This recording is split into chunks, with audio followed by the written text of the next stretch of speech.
Vasco 1, Remo 1, ou melhor, Remo 1, Vasco 1. Mais uma vez o Vasco fora de casa joga 2 pontos na lata de lixo.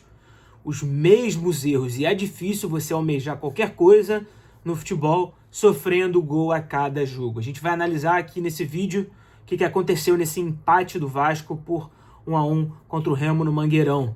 Em um jogo em que o Vasco não foi consistente, em que o Vasco apresentou problemas de transição que também apresentou na partida diante do Botafogo, e lembrou em dados momentos a equipe do Diniz, que com razão muita gente criticava espaços no meio de campo, espaços nas transições e principalmente o time sem flutuar junto.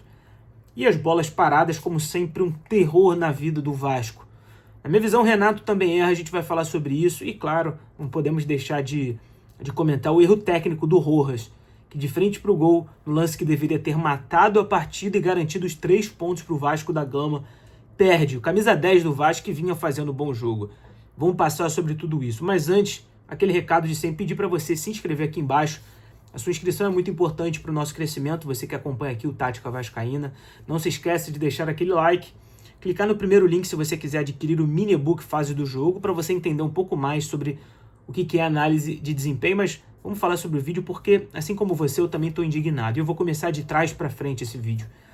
Quando teve aquela falta que o Saldívia cometeu, tenho certeza que você, na sua casa, assim como eu, que já acompanha Vasco há anos, sabe que era lance de gol. E não só pelo fato do Vasco ter dificuldades na bola aérea, mas porque o Vasco estava chamando o gol a partir do momento em que não conseguia matar a partida lá na frente.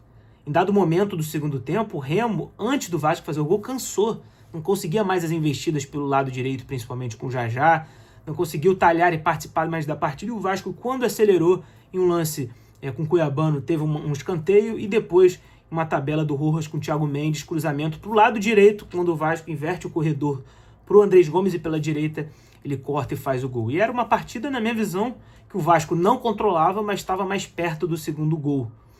Só que o Remo começou depois do gol, criar mais oportunidades, principalmente nas transições, pelo centro, e o Léo Condé, de maneira inteligente, colocou o Jaderson e fez a equipe do Remo jogar um pouco mais com velocidade pelos lados, e os laterais toda hora no mano a mano, Paulo Henrique e Cuiabano. E na minha visão, o Renato erra, assim, na substituição. Não era, em hipótese alguma, nesse jogo corrido, com gramado molhado, que o JP entrasse na frente do Hugo Moura. Eu não sei, vou depois esperar para ver a coletiva, se houve algum problema físico com o Hugo Moura, que jogou os 90 minutos contra o Barracas, mas o JP também jogou.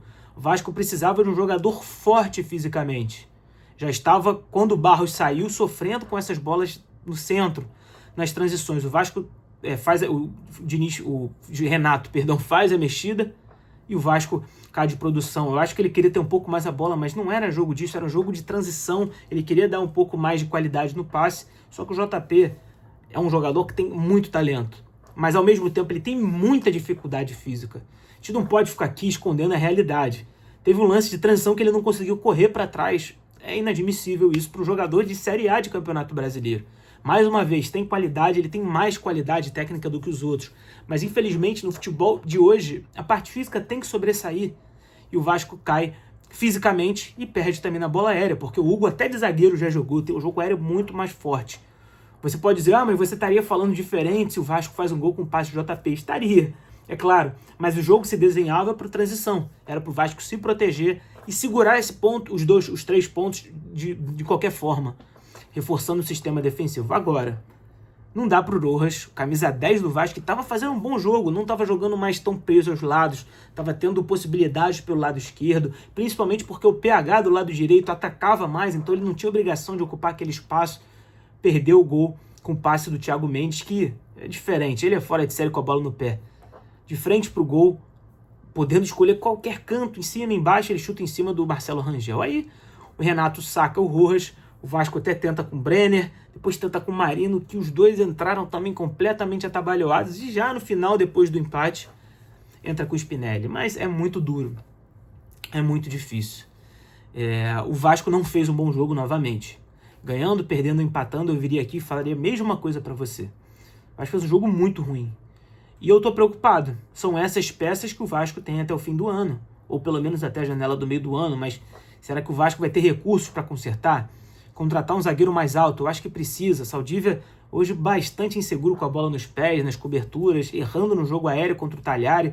O Robert Renan fez até um jogo melhor. Lado esquerdo, Cuiabano muito mal no 1 contra 1, pouco protegido pelos volantes. Só melhorou quando o Barros foi para o corredor esquerdo no segundo tempo. E no ataque, a gente vai depender sempre dos pontas, dos meias pisando na área.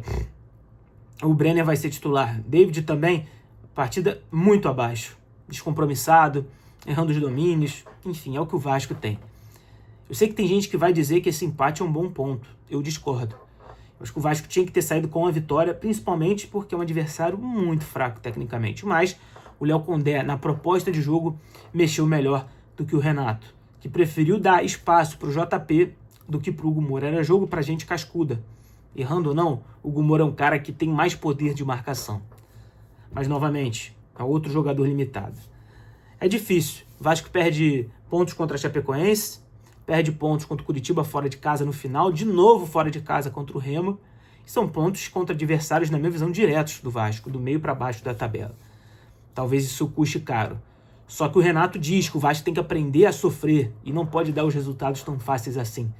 Mas de que forma que o Vasco vai conseguir fazer isso? Recuando? Porque nem recuar e jogar com bloco baixo o Vasco fez.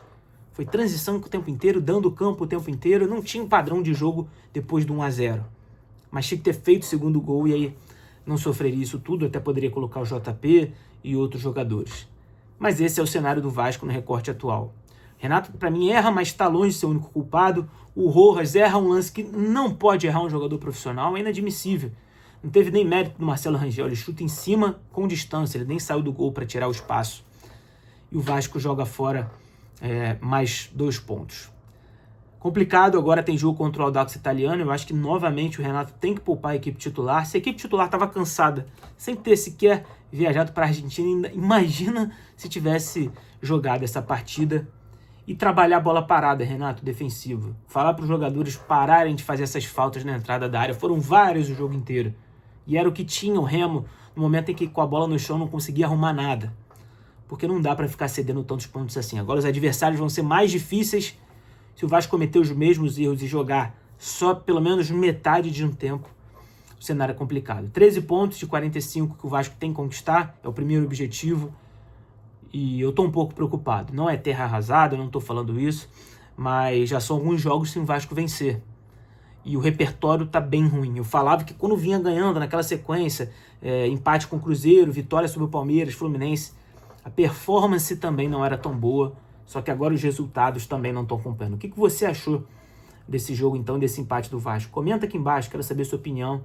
Não se esquece de seguir o Tática Vascaína, se inscrever e, claro, clicar no link aqui embaixo para adquirir o mini e-book Fase do Jogo. Manda esse vídeo para os seus amigos e até o próximo. Esse aqui é o Tática Vascaína. Muda a sua forma de ver o Vasco jogar.